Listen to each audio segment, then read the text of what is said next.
जी students, next जो है आपके पास वो है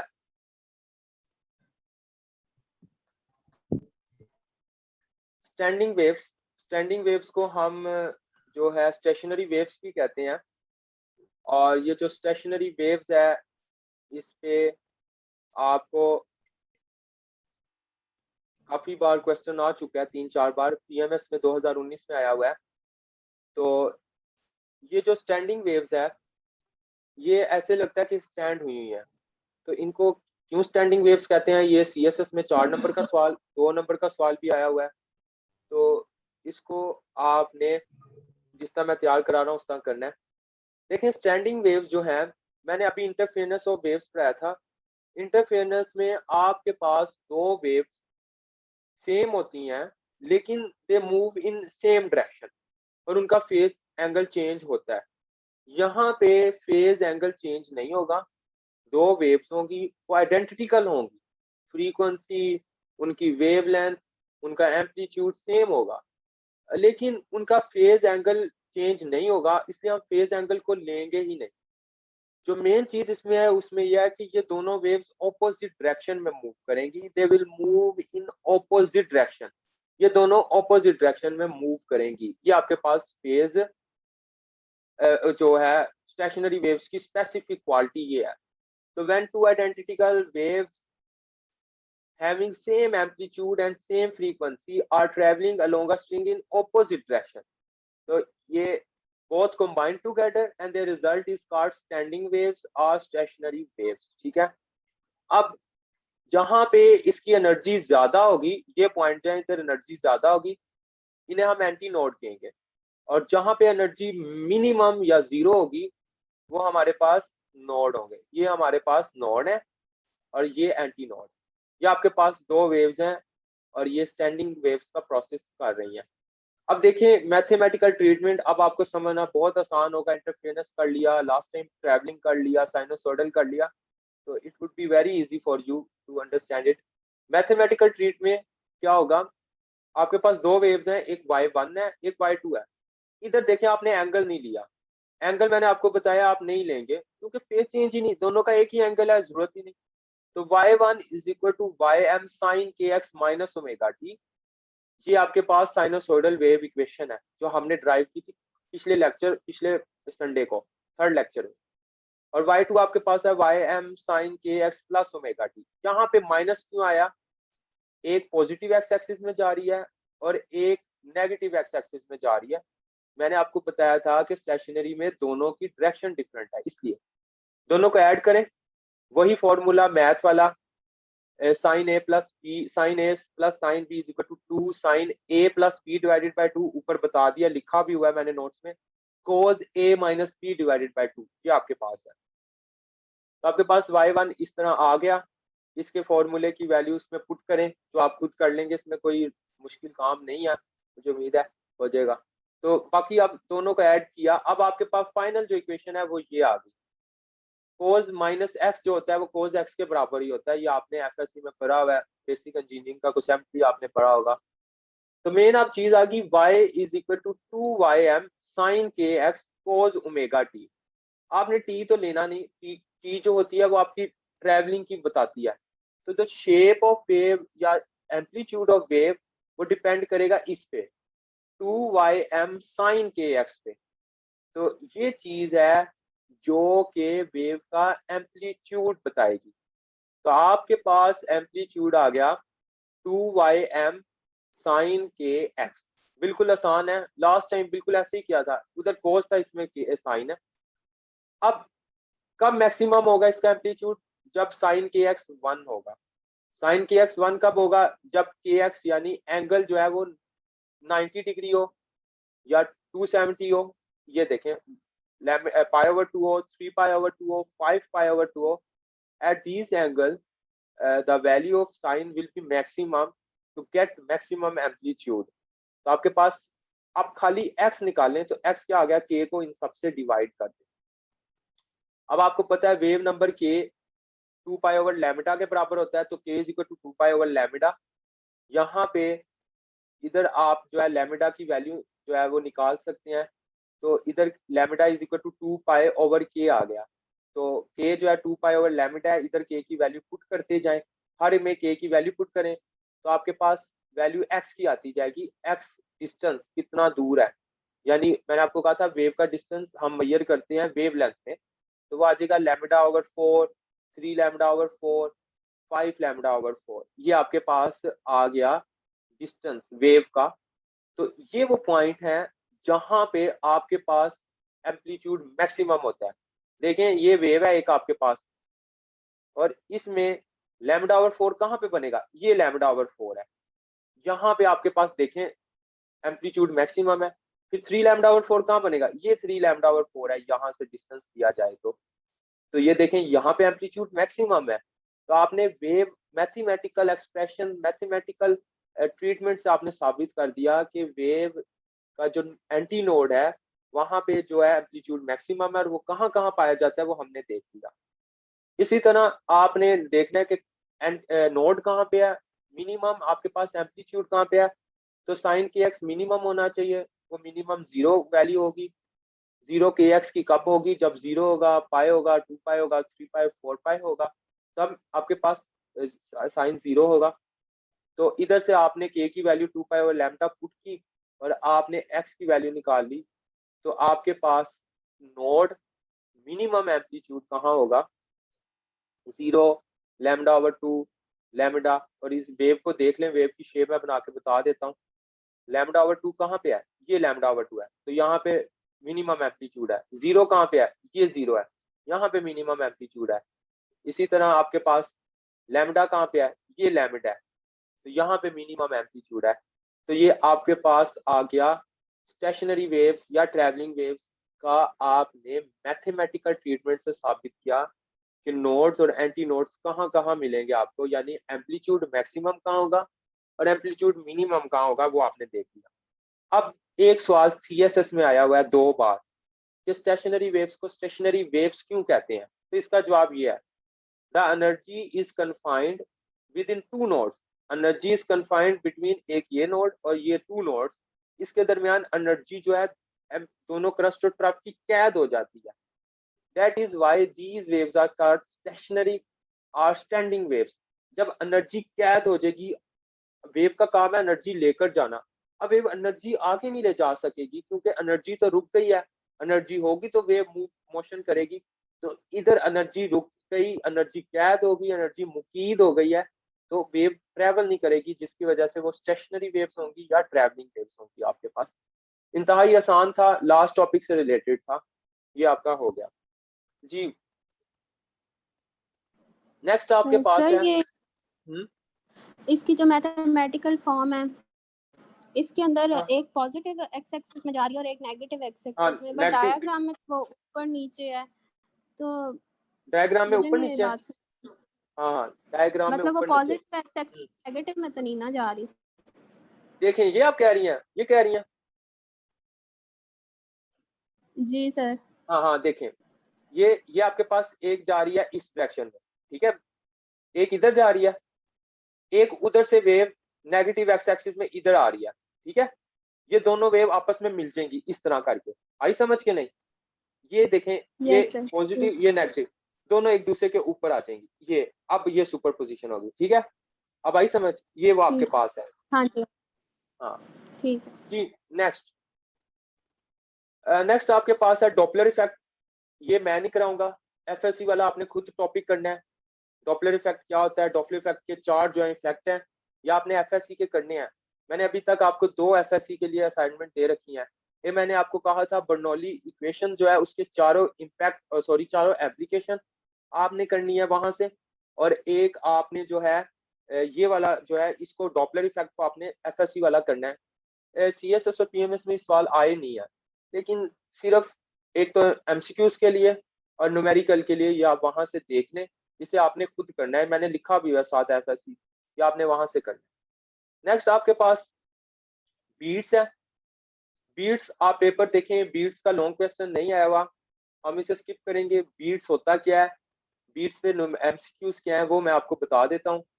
बीट्स में बिल्कुल when two sound waves of slightly different frequencies, अगर दो वेव्स की फ्रीक्वेंसी थोड़ी सी डिफरेंट है और वो एक ही डायरेक्शन में मूव कर रहे हैं, बस इसमें आपके पास फ्रीक्वेंसी डिफरेंट है। स्टेशनरी में आपके पास डायरेक्शन डिफरेंट थी, इंटरफेरेंस में आपके पास एंगल डिफरेंट था, बीट्स में आपके पास फ्रीक्वेंसी डिफरेंट है। तो ये क्या होगा, जब दो वेव जिनकी फ्रीक्वेंसी थोड़ी डिफरेंट होगी तो वो बीट्स के फिनोमेना को जो है ना वो उसको उसका मौजब बनेंगे। और अगर दोनों की फ्रीक्वेंसी में 15 हर्ट्ज से ज्यादा डिफरेंस आ रहा है, अगर दो चीजों की वेव्स की फ्रीक्वेंसी 15 हर्ट्ज से ज्यादा हो गई है, तो बीट्स का प्रोसेस आप नहीं जो है उसको आप नहीं देख पाएंगे। इधर देख लें, the beat frequency is not observed when difference of frequencies of two tuning forks is more than 15 hertz. So for the process of beats both devices must have frequency difference of less than 15 hertz। बस ये MCQs था, इसको आप देख लीजिएगा, beats आपने तैयार नहीं करना। जो मेन टॉपिक हम वो तैयार कर रहे हैं, क्योंकि अभी बहुत सारे टॉपिक हैं और बहुत सारा अभी फिजिक्स पढ़ा हुआ है। तो इन छोटे मोटे टॉपिक जो कि अनइम्पोर्टेंट हैं, इनसिग्निफिकेंट हैं, और इनके ऊपर टाइम वेस्ट नहीं करना चाहिए। मैंने अपनी तैयारी का मेरा ये स्ट्रेटजी, और मैं जिस तरह करा रहा हूँ इस तरह ही करा रहा हूँ। अब next topic, interference of light, constructive and destructive interference of light. पहले वेव्स पर है, लाइट की बात है, बिल्कुल सेम है, लाइट और वेव्स का सेम है, लेकिन लाइट की जो है उसमें कुछ कंडीशंस आपके पास दरकार होंगी। लाइट की इंटरफेरेंस में आपके पास कुछ कंडीशन दरकार होंगी। बाकी इंटरफेरेंस ऑफ लाइट बिल्कुल उसी तरह है, दो लाइट वेव्स हैं, दोनों मूव कर रही हैं एक ही डायरेक्शन में, फेज डिफरेंस उनका चेंज हो सकता है। तो वो ये चीजें हैं।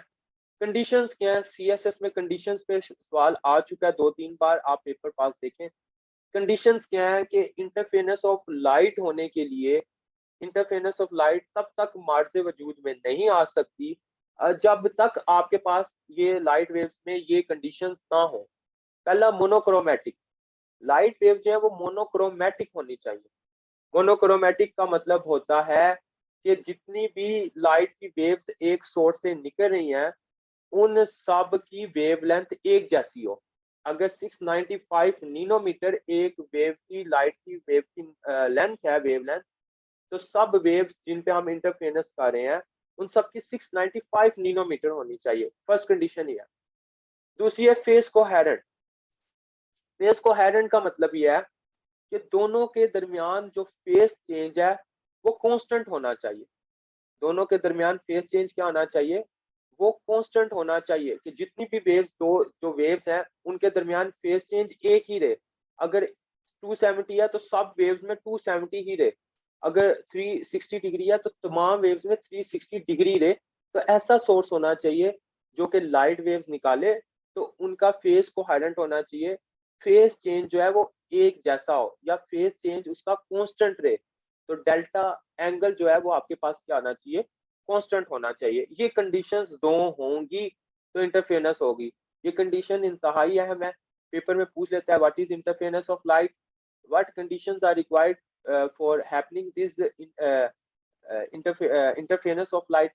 तो ये आपको लाजमी दो पता होनी चाहिए, मैंने इधर निकाल के अलग से लिखी हुई है।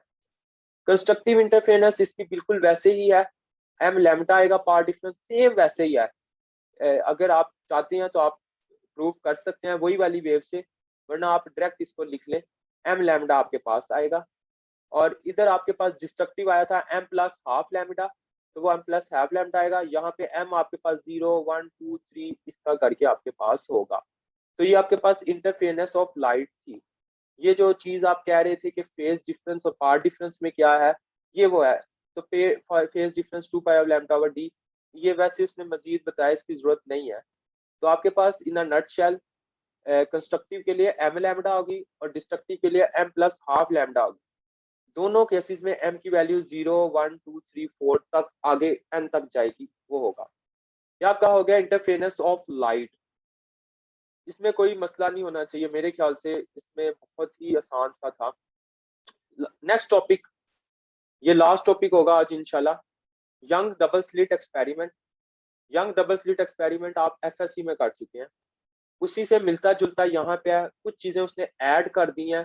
तो आप कोशिश करें आप एफएससी वाला ना करें, आप सीएसएस और पीएमएस में जो करें वो ये करें यहाँ पे मैंने साथ हेडिंग्स भी लिखी हैं कि आपने इसको अटेम्प्ट कैसे करना है। यंग डबल स्लिट एक्सपेरिमेंट को, यंग डबल स्लिट एक्सपेरिमेंट दरअसल इंटरफेरेंस ऑफ लाइट जो है उसको प्रैक्टिकली प्रूव करता है, प्रैक्टिकली उसको डिटेल वाइज बताता है, प्रैक्टिकली उसे इंटरप्रेट करता है। तो ये यंग डबल स्लिट एक्सपेरिमेंट है। इसमें आपके पास दो स्लिट्स हैं, S1 और S2। दो स्लिट आपको पता है इंतहाई ब्रीक सुराख होगा दो चीजों के दरमियान, वो है जिसे हम डिफ्रैक्शन ग्रेटिंग भी कहते हैं, जो डिफ्रैक्शन ग्रेटिंग में हम पढ़ेंगे। S1 और S2 दो स्लिट्स हैं, यहाँ से दो लाइट आ रही हैं। These lights are monochromatic waves, these light are phase coherent. ये आप लाजमी ज़हन में रखें और आप पेपर में इसको मार्कर से लिखेंगे भी कि these two waves of light are monochromatic as well as they are phase coherent. ठीक है। अब इधर आपके पास स्क्रीन है जिस पे आप इंटरफेरेंस के फिनोमिना को देखेंगे। इन दोनों के दरमियान आपके पास एल लेंथ डिस्टेंस एल है।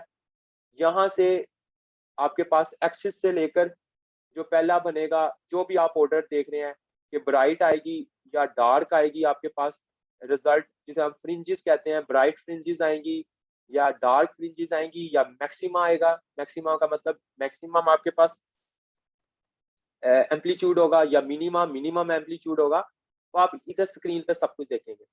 डेफिनेशन आपको पता लगी, Young double slit experiment used to experimentally prove interference of light. Okay, explanation में आप इस डायग्राम को एक्सप्लेन करेंगे, देन आप ड्रा करेंगे ये डायग्राम, और इस डायग्राम को अब हम देखते हैं। और इस डायग्राम में आपने क्या क्या चीजें लिखनी है आगे, तो टोटल 4 चीजें हैं जिसकी आपने हेडिंग्स बनानी है, और चारों में दो दो हेडिंग्स अलग बनेगी। तो वो आपको भी मैं बता देता हूँ। ये दोनों स्लिट्स के दरमियान जो डिफरेंस है, ये पाथ डिफरेंस डी है, ये पाथ डिफरेंस डी है।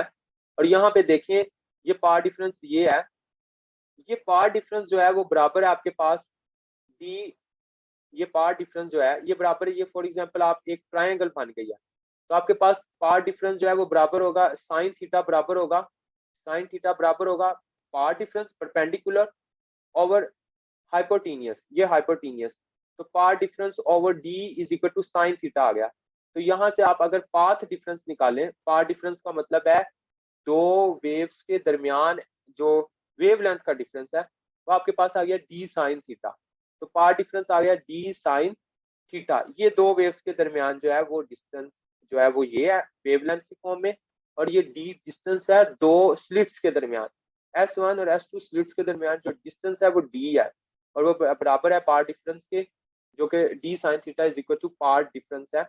या आपको इधर इस ट्राइंगल को सीधा करके आप खुद देख सकते हैं कि ये आपके पास एंगल है, तो यहाँ पे आपके पास ये पार्ट डिफरेंस है, और ये जो आपके पास चीज है ये आपके पास जो है वो डी है। इस तरह करके आप देख सकते हैं। अब आपके पास कंडीशन, अब मेन चीज क्या है इस पूरी डायग्राम से हम लेना क्या चाह रहे हैं, हम लेंगे कंडीशंस। कंडीशंस का मतलब होता है एंगल, किस एंगल पे आपके पास कंस्ट्रक्टिव इंटरफेरेंस होगी और किस एंगल पर डिस्ट्रक्टिव होगी। फिर हम लेंगे पोजीशंस। पोजीशंस का मतलब यह है कि यहाँ से कंस्ट्रक्टिव और डिस्ट्रक्टिव का कितना फासला होगा। फिर हम लेंगे ऑर्डर। ऑर्डर का मतलब यह है कि इस कितने नंबर पे कौन सी ब्राइट फ्रिंजेस पाई जाएगी। और फिर हम लेंगे एंड पे फेज एंगल या फेज शिफ्ट, वो हम अभी देखेंगे वो क्या है। कंडीशन ऑफ ब्राइट फ्रिंजेस, आपके पास पावर डिफरेंस अभी मैंने एक्सप्लेन किया वो है डी साइन थीटा के बराबर, power difference is equal to D sine theta. और हम पा रहे हैं कंस्ट्रक्टिव इंटरफेरेंस के लिए पावर डिफरेंस होता है एम लैम्डा, तो M lambda is equal to D sine theta. तो हमने देखना है कि कंडीशंस क्या क्या कंडीशन चाहिए। तो आपके पास साइन थीटा बराबर आ जाएगा M lambda divided by T D, ये आपके पास कंडीशन है ब्राइट फ्रिंजेस की। अगर आप डार्क की लेंगे तो वो हो जाएगा M plus half lambda over D, क्योंकि आपको पता है डार्क का जो पार्ट डिफरेंस होता है वो M plus half lambda over D हो गया। तो आपका कंडीशंस वाला टॉपिक हो गया, इंतहाई आसान है, इसमें कोई मसला नहीं है। आपने पार्ट डिफरेंस लिया वो डी साइन थीटा है, D sine theta path difference के बराबर है। पार्ट डिफरेंस ब्राइट के लिए लग गया, डार्क के लिए लग गया। ब्राइट की कंडीशन ये आ गई, डार्क की कंडीशन आपके पास ये आ गई। उसके बाद नेक्स्ट अब हम लेंगे पोजीशन। पोजीशन का मतलब मैंने आपको बता दिया है कि पोजीशन का मतलब यह है कि यहाँ से डिस्टेंस कितना है। तो in that image you can see कि पोजीशन जो है वो आपके पास हमें चाहिए ये वाला डिस्टेंस ym और ये वाला डिस्टेंस l, तो ये परपेंडिकुलर और बेस टेंजेंट थीटा से आपके पास आएंगे। तो टेंजेंट थीटा आपके पास बराबर हो जाएगा ym डिवाइडेड बाय l। तो टेंजेंट थीटा आपके पास आ गया ym ओवर l। थीटा बहुत स्मॉल है, पहले दिन से ये बात कर रहे हैं, तो टेंजेंट थीटा को आप साइन थीटा ले लेंगे। साइन थीटा क्यों लेंगे? क्योंकि ऊपर वाले डेरिवेशन सारी साइन थीटा में है। तो sine theta is equal to ym over l। तो साइन थीटा आपके पास बराबर आ गया ym ओवर l के। और इक्वेशन 1 और 3 को कंपेयर कर लें। 1 आपके पास पार्ट डिफरेंस जो आपके पास है वो ये 1 है आपके पास sine theta m lambda over d है। तो आपके पास m लैम्डा ओवर d जो है वो बराबर आ गया आपके पास ym ओवर l के। Sine theta is equal to ym over l।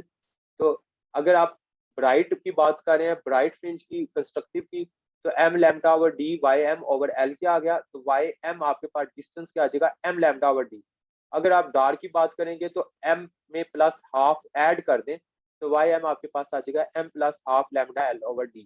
तो ये आपके पास डिस्टेंस आ गया एक्सिस से कि ब्राइट फ्रिंज कितने डिस्टेंस पे बनेगी और डार्क जो आपके पास डिस्ट्रक्टिव इंटरफेरेंस है वो कितने डिस्टेंस पे आपके पास होगी। जी नेक्स्ट, ये मैं थोड़ा तेज करा रहा हूँ, ये इतना मुश्किल नहीं है, एफएससी में आपने पढ़ा हुआ है तो इसमें इतना मसला नहीं है। कोई सवाल आप पूछ लेंगे? आ गया order of fringes. Bright fringes का ऑर्डर क्या होगा? ऑर्डर का मतलब होता है एम, यानी एम 0 पे होगा, पहले नंबर पे बनेगी, दूसरे पे बनेगी, तीसरे पे, उसका ऑर्डर देखना है। तो आपको पता है कि अभी पर क्या है, जो ब्राइट फ्रिंजेस होती है वो होती है Y M is equal to M lambda over L. अब जो जीरो वाला होगा, जीरो वाले का मतलब है एक्सिस पे जो बनेगी, जो बिल्कुल आपके पास कहाँ बनेगी, यहाँ पे, वो ब्राइट होगी। क्यों, वो अभी हम देख लेते हैं। तो आपके पास है Y M is equal to M lambda L over D. तो वाई को जीरो पुट करें तो ये जीरो ऑर्डर आ गया, एम जीरो हुआ तो सारा जीरो हो गया। तो आपके पास ये जीरो ऑर्डर बन गया। जीरो ऑर्डर पे आपके पास क्या होगी? अब ब्राइट फ्रिंज बन जाएगी। फर्स्ट मैक्सिमा आपके पास बन जाएगा। फर्स्ट मैक्सिमा आपके पास किस पे होगा? जीरो ऑर्डर पे। जीरो ऑर्डर यानी m is equal to zero पे आपके पास फर्स्ट मैक्सिमम बनेगा। ये आपने न्यूमेरिकल के लिए याद रखना है, इसमें से न्यूमेरिकल आता है फर्स्ट मैक्सिमा और आपको जो फर्स्ट मिनिमा है उसमें कंफ्यूज करता है। तो आपके पास m जीरो जो होगा वहां पे आपके पास फर्स्ट मैक्सिमम बनेगा और वो जीरो ऑर्डर होगा। और जीरो ऑर्डर हमेशा किस में होगा? ब्राइट फ्रिंजेस में। अब आप चलें डिस्ट्रक्टिव इंटरफेरेंस में, तो आप Y M is equal to M plus half lambda L over D destructive interference क्या? तो अब आप वाई को इधर जीरो पुट करें तो एम आपके पास जीरो हो गया। तो एम जीरो हो गया, बाकी रह गया lambda half lambda L over D. तो यहाँ पे वाई जीरो जो है आपके पास फर्स्ट ऑर्डर वाई जीरो होगा। और ये जो होगा ये आपके पास फर्स्ट मिनिमा जो है वो आपके पास जीरो पे नहीं बनेगा, वो किस पे बनेगा? वन पे बनेगा। तो यहाँ पे देखें, the term y0 is called first order, y1 is called second order dark fringe। y0 पे आपके पास फर्स्ट ऑर्डर बनेगा, y1 पे सेकंड ऑर्डर बनेगा, लेकिन यहाँ पे y0 पे आपके पास जीरो ऑर्डर बनेगा। कहने का मतलब यह है कि इधर जीरो ऑर्डर नहीं होता, डार्क में जीरो ऑर्डर नहीं होगा। तो आपका जो फर्स्ट ऑर्डर होगा वो y0 पे बनेगा, और ऊपर जो है जीरो ऑर्डर होता है तो उसका फर्स्ट जो है वो किस पे बनेगा? वो जीरो पे बनेगा। इस कंफ्यूजन को आपने खुद बैठ के डील करना है कि ये क्या बात है। ये आपके पास हो गया, कंडीशंस हो गई, आपके पास पोजीशन हो गई, आपके पास ऑर्डर हो गया। सब आसान है, एक ही फॉर्मूले के तहत सारे निकले हैं। इनको बस आपने हेडिंग्स को याद रखना है, आपने डिस्कस चार चीजें करनी है। द लास्ट वन जो सबसे ज्यादा अहम है वो समझने वाली है, वो है फ्रिंज विड्थ। फ्रिंज विड्थ का मतलब यह है कि इस मतलब अभी इसके बाद जो है वो फेज एंगल है, ये फ्रिंज विड्थ है। फ्रिंज विड्थ का मतलब यह है कि आपके पास दो ऑर्डर है, मैक्सिमा से मैक्सिमा कितना फासला होगा या मिनिमा से लेकर मिनिमा आपके पास कितना फासला होगा। दोनों कंसेक्टिव है, यानी एक मैक्सिमा m1 है तो दूसरा आपके पास m2 होगा। तो इन दोनों के दरमियान डिस्टेंस कितना होगा? या मिनिमा m1 है दूसरा m2 है तो इन दोनों के दरमियान डिस्टेंस कितना होगा? अगर आपने ये फ्रिंज विड्थ निकालनी है तो आपको ये Y M plus one minus Y M, आपके पास स्क्रीन में अगर ये वाई एम है तो अगला वाई एम प्लस वन होगा, अगला वाई एम प्लस टू होगा। इस तरह इन दोनों में जो डिफरेंस है वो फ्रिंज विड्थ होगा, या इन दोनों में जो डिफरेंस है वो फ्रिंज विड्थ होगा। तो आपका फ्रिंज विड्थ आ गया delta Y is equal to Y M plus one minus Y M, ये आपके पास आ गया। या Y M plus two minus Y M plus one, ये आप ले सकते हैं। तो इधर वाई एम प्लस वन की वैल्यू पुट करें आप, ब्राइट ले लें, डार्क ले लें, दोनों का आंसर सही आएगा, एक ही आएगा। लेकिन लेनी दोनों, या तो दोनों ब्राइट लें या दोनों डार्क लें, क्योंकि फ्रिंज विड्थ कहते हैं दो ब्राइट या दो डार्क के दरमियान का डिस्टेंस। तो m+1 lambda L over D bright का आ गया, फिर दूसरे वाई एम एम ऑर्डर का जो है वो m lambda L over D divided by D आ गया। इनमें से कॉमन लैम्डा एल, और आपने m को पहले लैम्डा एल ओवर डी से मल्टीप्लाई किया, फिर 1 को किया, इसका लैम्डा एल ओवर डी जो है m वाला कट जाएगा, बाकी आपके पास lambda L over D simple रह जाएगा। ये आपके पास फ्रिंज विड्थ आ गई। ये इंतहाई आसान है, मैं इसलिए थोड़ा जल्दी करा रहा हूँ, इसमें इशू नहीं है कोई। ये फ्रिंज विड्थ आपके पास दो मैक्सिमा या दो मिनिमा में डिस्टेंस है। मैक्सिमा ले लें, इधर मैक्सिमा लिया, मिनिमा लेना चाहते हैं तो m+½ लैम्डा और एल ओवर डी इसका करके आप ले सकते हैं। ये फ्रिंज विड्थ है। अब लास्ट है आपके पास एंगुलर सेपरेशन, कि आपके पास जो दो वेव हैं उनके दरमियान एंगल फेस कितना, डिस्टेंस कितना होगा, वो क्या होगा। तो आपने अभी देखा आपके पास जो फ्रिंज विड्थ है वो हैym+1 -ym के बराबर है। तो यहाँ पे आपको पता है ym जो मैंने किया था आपको शुरू में बताया, टेंजेंट थीटा बराबर है ym ओवर एल। तो ym बराबर है टेंजेंट थीटा इंटू एल। तो हमने टेंजेंट को साइन थीटा ले लिया था, तो आपके पास साइन थीटा बराबर आ गया ym ओवर एल। तो यहाँ से ym आपके पास आ गया l साइन थीटा m, और ym+1 का लेना है तो आपके पास आ गया l साइन थीटा m+1। ये आपके पास दोनों आगे, ये हमने शुरू में कर लिया है। तो इनमें से कॉमन आ गया l। जब इनमें से कॉमन आपके पास l आ गया तो अंदर आपके पास रह गया sine theta m+1 minus sign theta m। ये दोनों एंगल में थोड़ा सा फेज चेंज है, वो हम लेंगे डेल्टा थीटा। तो आपके पास फेज चेंज या एंगुलर सेपरेशन जो आ गई वो डेल्टा थीटा है, और वो डेल्टा थीटा होगी लैम्डा ओवर डी के। तो ये आपके पास लैम्डा ओवर डी ले लें, या आप इसे लैम्डा ओवर एल भी ले सकते हैं, बात एक ही है। तो आपके पास ये आ गया फेज चेंज, एंगुलर सेपरेशन। ये टोटल 5 चीजें हैं जो आपने पेपर में डिस्कस करनी है। ये 10 नंबर का आएगा, पीएमएस में 20 के 20 का आ जाता है, जिसका कॉम्पटन इफेक्ट वो 20 के 20 का दे देता है। तो इसको दोबारा एक बार मैं बता देता हूँ, इंतहाई आसान है। कंडीशन में साइन थीटा निकालना है आपने, पोजीशन में आपने वाई एम निकालना है, ऑर्डर में आपने एम निकालना है, फ्रिंज विड्थ में आपने डेल्टा वाई, दो कंस्ट्रक्टिव में या दो डिस्ट्रक्टिव में, कंस्ट्रक्टिव की डिस्ट्रक्टिव से नहीं निकालना आपने, और एंगुलर सेपरेशन में आपने डेल्टा थीटा निकालना है, और कंडीशन में साइन थीटा निकालना है। तो ये आपके पास आज का टॉपिक थे सारे यंग्स डबल स्लिट एक्सपेरिमेंट के। तो मुझे उम्मीद है आपको कोई इशू नहीं होगा। कोई सवाल है तो आप पूछ सकते हैं जी, काइंडली सवाल करें मुझसे। जी स्टूडेंट।